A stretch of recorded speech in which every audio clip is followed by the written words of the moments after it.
Hi friends, പ്രിയ സെൻശ്രീ വ്ളോഗിൻ്റെ മറ്റൊരു വീഡിയോയിലേക്ക് എല്ലാവർക്കും സ്വാഗതം. നമ്മുടെ വീട്ടിലേക്ക് കറി വയ്ക്കാൻ വേണ്ടിച്ച മീനാണ്. ആ മീനിൻ്റെ വേസ്റ്റുകളെല്ലാം കൂടെ എടുത്ത് ഞാനത് വേറൊരു ചട്ടിയിലോട്ട് എടുത്ത് അതിനകത്ത് കുറച്ച് ചോറും മീൻപുളിയും അതും ഇതെല്ലാം കിടപ്പുണ്ട് കേട്ടോ. അതെല്ലാം കൂടെ കൂട്ടി ഇച്ചിരി മഞ്ഞൾപ്പൊടി ഇച്ചിരി ഉപ്പും എല്ലാം കൂടി ഇട്ട് ഇളക്കി ഒന്ന് വേവിച്ച് നന്നായിട്ട് വേവിച്ച് ഇത് കോഴികൾക്കും താറാവിനും കൊടുത്താൽ വളരെ നല്ലൊരു തീറ്റയാണ്. ഇത് നമ്മൾ പച്ചക്കിട്ട് ഇങ്ങനെ കൊടുത്തു കഴിഞ്ഞാൽ ഇത് എന്ത് ചെയ്യുന്നറിയ കൊത്തിപ്പറിച്ച് അങ്ങോട്ടും ഇങ്ങോട്ടും എല്ലാം കൊണ്ട് നടന്ന് അത് കാക്കകൾ പറിക്കൊണ്ട് പോകത്തേ ഉള്ളൂ. അവരുടെ ഉള്ളിൽ പൂർണ്ണമായും കിട്ടില്ല. ഈ മഞ്ഞപ്പൊടി ഉപ്പും എന്തിനാ ചേർക്കുന്നതെന്നറിയാം. അവരുടെ എന്തെങ്കിലും അവർക്ക് ശരീരത്ത് അസുഖങ്ങളോ എന്തെങ്കിലും ഒക്കെ ഉണ്ടെങ്കിൽ മഞ്ഞപ്പൊടി ഏറ്റവും നല്ലതാണ്. അപ്പം മഞ്ഞപ്പൊടി രോഗങ്ങളെ പ്രതിരോധമായിട്ട് നിർത്താൻ, അതായത് രോഗപ്രതിരോധ ശക്തിക്ക് മഞ്ഞപ്പൊടി വളരെ ഉത്തമമാണ്. അതുപോലെ ഇച്ചിരി ഉപ്പൂടിട്ട് ഞാനത് നന്നായിട്ട് വേവിച്ച് അതിൻ്റെ കൂട്ടത്തിൽ കുറച്ച് കോഴിത്തീറ്റ എടുത്തു.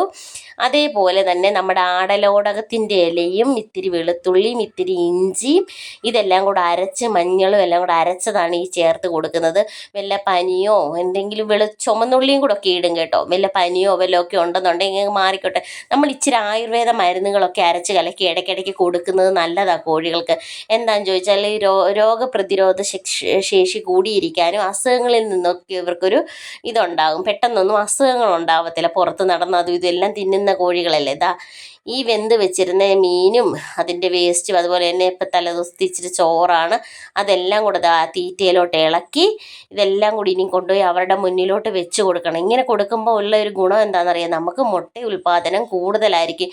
ഈ മീനൊക്കെ ഇവരുടെ ഉള്ളിൽ ശരീരത്തിൽ ചെല്ലുമ്പോൾ അത് നമുക്ക് പിറ്റേ ദിവസം മുട്ടയായിട്ടൊക്കെ ഇവർ തരും.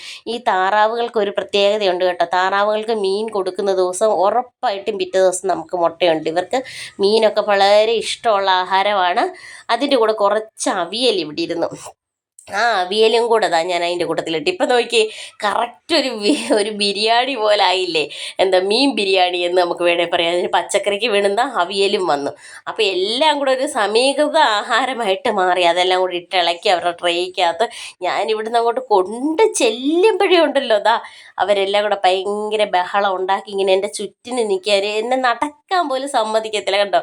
ഞാൻ ഓരോ കാലും പതുക്കെ വെച്ചാൽ നടക്കുന്ന ഇവർക്ക് എല്ലാവർക്കും. അപ്പം ഈ നടക്കുന്ന ഈ മക്കൾക്ക് അത് വെച്ച് കൊടുത്തു. ഇനി അവരതെല്ലാം കൂടെ കൊത്തിപ്പറക്കി ആഘോഷമായിട്ട് കഴിക്കും കേട്ടോ. ഈ മീൻ ഇങ്ങനെ കൊടുക്കുന്നത് വളരെ നല്ലതാണ്. അതായത് ഡോക്ടേഴ്സും ഒക്കെ പറയുന്നുണ്ട് ഇങ്ങനെ മീൻ ഇങ്ങനെ കൊടുക്കുന്നത് താറാവിനും കോഴിക്കും കൊടുക്കുന്നത് നല്ലതാണെന്ന് പറയുന്നുണ്ട്. അത് ഞാൻ വെന്ത് കൊടുക്കുന്നതേ ഉള്ളൂ. വെന്ത് കൊടുക്കുമ്പോൾ അവർക്കത് പൂർണ്ണമായി അവരുടെ ഉള്ളിൽ ചെല്ലും. അവർക്ക് ആഹാരമായിട്ടത് കിട്ടുമെന്ന് എനിക്കറിയാം. അതുകൊണ്ടാണ് അങ്ങനെ ചെയ്യുന്നത്. അല്ലാതെ നമ്മൾ മീനിൻ്റെ തലകൾ മാത്രമായിട്ട് കൊണ്ടവിടെ ഇട്ട് കഴിഞ്ഞാൽ ഇവർക്കത് കിട്ടില്ല. ഇവർ കൊത്തി വലിച്ച് അതെങ്ങനെ ഇങ്ങനെ കൊണ്ട് നടന്ന് കാക്കകൾ എടുത്തുകൊണ്ട് പോകും. അല്ലാതെ അവർക്കത് ഉള്ളിൽ കിട്ടുമെന്നുള്ള ഒരു പ്രതീക്ഷയും വേണ്ട. അതുകൊണ്ട് ഇങ്ങനെയൊന്ന് കൊടുത്തു നോക്ക്. നിങ്ങളുടെ കോഴികൾ പൂർണ്ണമായിട്ടും കഴിക്കും. കാൽസ്യത്തിൻ്റെ അളവിൻ്റെ കുറവുകൊണ്ട് അതുകൊണ്ട് ആ പുള്ളിക്കോഴിയുടെ കണ്ടോ ഇന്ന് രോമങ്ങൾ കൊത്തിപ്പറിച്ച് തമ്മിൽ തിന്നുകൊണ്ടിരിക്കുക. അപ്പം അങ്ങനെയൊക്കെയുള്ള സാഹചര്യം വരുന്ന സമയത്ത് നമ്മളിങ്ങനെ മീനൊക്കെ ആഡ് ചെയ്ത് അവർക്ക് കാൽസ്യം